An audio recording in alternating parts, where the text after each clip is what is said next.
አይ እንደምናላችሁ ይሄ ኩኪንግ ሞኒት ነው። ዛሬ ደግሞ በጣም በቀላሉ የሚሰራ በስፒናችና በአይብ ሳምቡሳ ይዤላችሁ ቀርቤያለሁ። ተከታተሉ። ከመጀመሪያችን በፊት ዘይታችንን እናግራለን። ሚዲየም ሂት ላይ አድርገን እኔ የተጠቀምኩት ይሄ ክኖላ ኦይል ነው። ቬጅቴብል ኦይል እሱ ሚዲየም ሂት ላይ እናደርጋለን። አሁን እንግዲህ የምጠቀመው ስፒናች ፍሮዝን ስፒናች ነው። ለዚህ ነው መጀመሪያ ኩክ ማድረገው ሌላውን ከማማሩ በፊት አንድ ባግ እና በሚዲየም ሂት አሁን እንተዋለን። እነዛ ኩክ እስከሚያደርግ ኦይላችንም ስፒናቹን ኩክ እስከሚያደርግ ሌላውን እናዘጋጃለን። የምጠቀመው ግማሽ የአንድ ራስ ሽንኩርት ነው።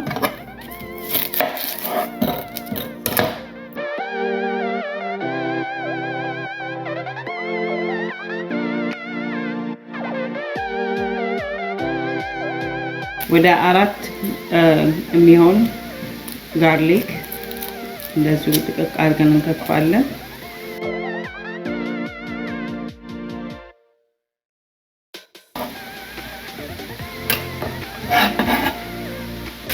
አሁን እንደዚህ በደንብ ውሃውን ዲፍሮስት አድርጓል። ከመጠጠ በኋላ ወደ 2 ቴብል ስፑን የሾርባ ማንኪያ ዘይት ኦሊቭ ኦይል ነው ያደረኩት። ፍራይ ስለሚያደርግ ብዙ ዘይት አያስፈልገውም። ከዛ ከታተፍነውን ሽንኩርት፣ ጋርሊክ እና ቃሪያውን እንጨምረዋለን።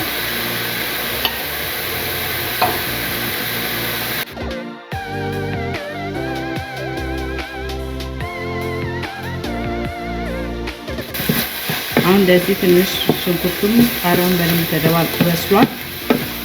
እዚህ ላይ ትንሽ ኮረሪማ 1 የሻይ ማንኪያ፣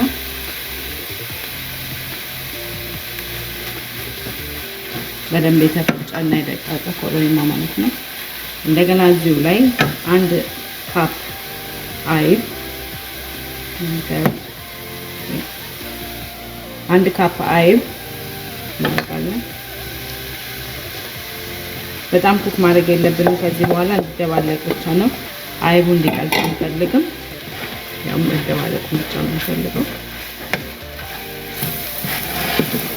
እና እሳት እናጠፋዋለን። በቃ እንደዚህ ከሆነ በኋላ ማለት ነው።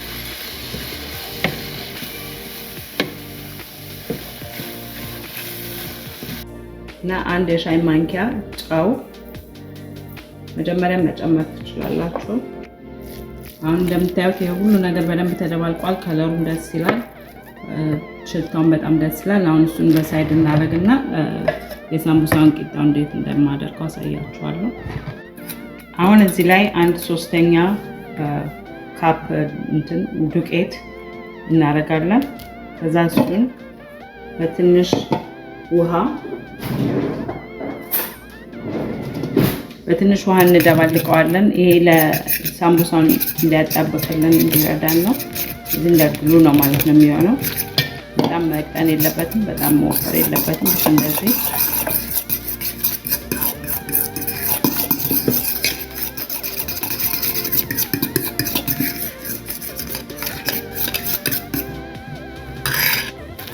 አሁን የተጠቀምኩት እንደዚህ አይነቱን ቶርቲላ ቂጣውን ነው።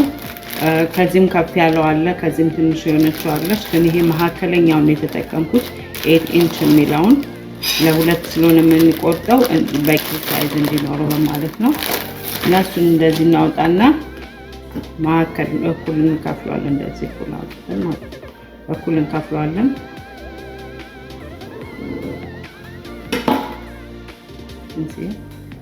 ከዛ በኋላ ይሄንን እንደ ትራያንግል እንደመስራት እንደዚህ እናደርገዋለን። ሳምቡሳ እንደሚሰራው ማለት ነው።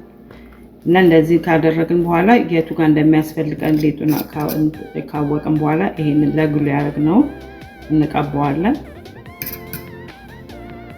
ዱቄትና ውሃው የተደባለቀው ማለት ነው። ምንም ሌላ ነገር የለውም። እሱን እንደዚህ እናደርጋለን።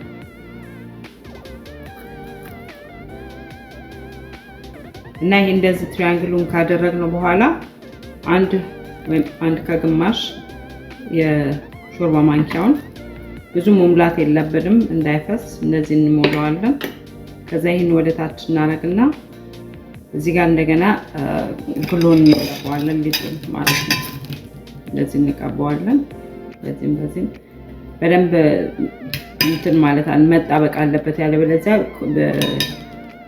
ፍራይስ እናረጋው ያምልጦ ይወጣል እንደዚህ ቀዳዳ ምናምን ካለው ማለት ነው በደንብ እንደዚህ ሸፍነዋለን ይሄንን ቅርጹን ይሄው እንደ ሳምቡሳውን እንደያዘ ነው አሁን ሌላ አስረጫ አሳያችኋለሁ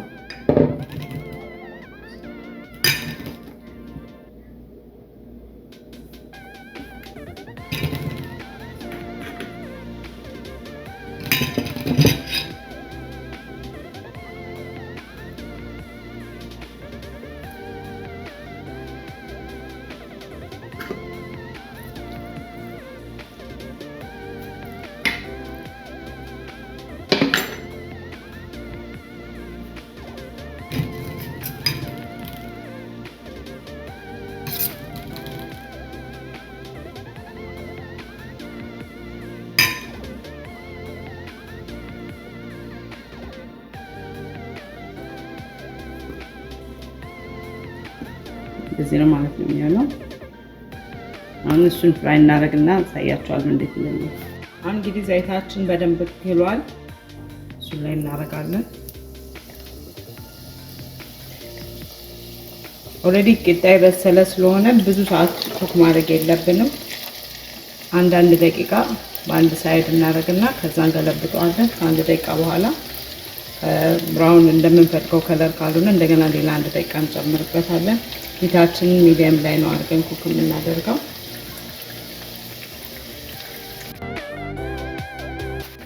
ያው አንድ ደቂቃ አልፎታል እንደዚህ እንገለብጠዋለን እንዳልኳችሁ ትንሽ ከለሩ እንደዚህ ከሆነ ጥሩ ነው ግን ትንሽ አይቆርም ደስ ይላል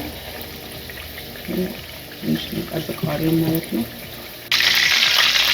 አሁን ይሄን እንደምንፈልገው አይነት ከለር ሆኗል በደንብ ይሄ ከለሩ ጥቁር ያለ ብራውን እንደ ጎልደን ብራውን ማለት ነው ጥቁር ያለ ሳይሆን ጎልደን ብራውን አሁን በቃ በደንብ ሬዲ ስለሆነ ቀስ ብለን እናውጣዋለን እና ሜክቸር ፔፐር ሳውዝ ያለበት ላይ ካደረግነው ዘይቱን እንዲነጥልን ያደርገናል ከመብላታችን በፊት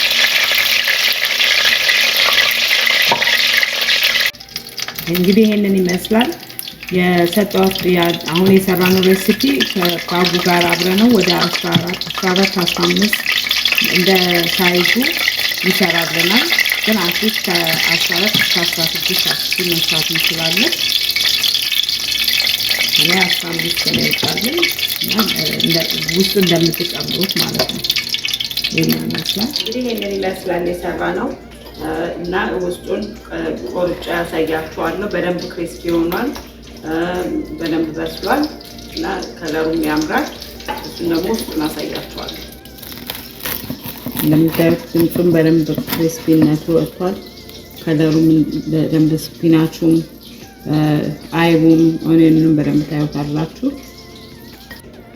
አይሆፕ እንደምትወዱት እርግጠኛ ነኝ በሌላ ቪዲዮ ደግሞ እስክንገናኝ ፕሊዝ ኮሜንት ሼር ላይክ እና በሌላ ቪዲዮ እስክንገናኝ ደህና ዋሉ ቺርስ